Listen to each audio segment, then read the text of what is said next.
என்னங்க பின்னாடியே வந்துட்டீங்களா? பார்த்துருப்பீங்களே ஒரு கால் தடம். வாழ்க்கையில யாருமே போகாத இடத்துல நம்ம போகணும்னு ஆசைப்பட்டா அது கொஞ்சம் தைரியம் தேவை. அப்போ அனைவருடைய கால் தடங்கள் தெரியாது, நிறைய பேருடைய சாட்சி பல்லாண்டு உதவாது. இந்த ஜீவன் கர்த்தர் நம்ம கொடுத்துருக்கு கிருபை. இந்த கிருபையின் வழியில் நடக்கிறதுக்கு நமக்கு முன்பதாக ஏற்கனவே சில கால் தடங்கள் இருக்குது. அது இயேசு கிறிஸ்துவின் கால் தடங்கள். அதனால கடலின் மேல நடந்தவர், கரையின் மேல நடந்தவர் உங்க வாழ்க்கையையும் உங்களை கரை சேர்க்க உங்களுக்கு முன்பதாக போகிறார். உங்களுக்கு முன்பதாக போகிறார்ன்றதான் அவர் பேரு.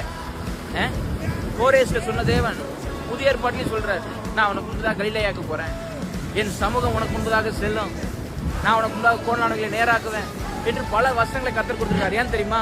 வழி தெரியாத நேரத்துல நீங்க ஆண்டவரை மட்டும் பாத்தீங்கன்னா போதும், அந்த கால் தடங்கள் உங்களை நிச்சயமாக கனமான ஒரு இடத்துக்கு கொண்டு போயிடும். God bless you. Have a great day of honor. அவரை ஃபாலோ பண்ணுங்க.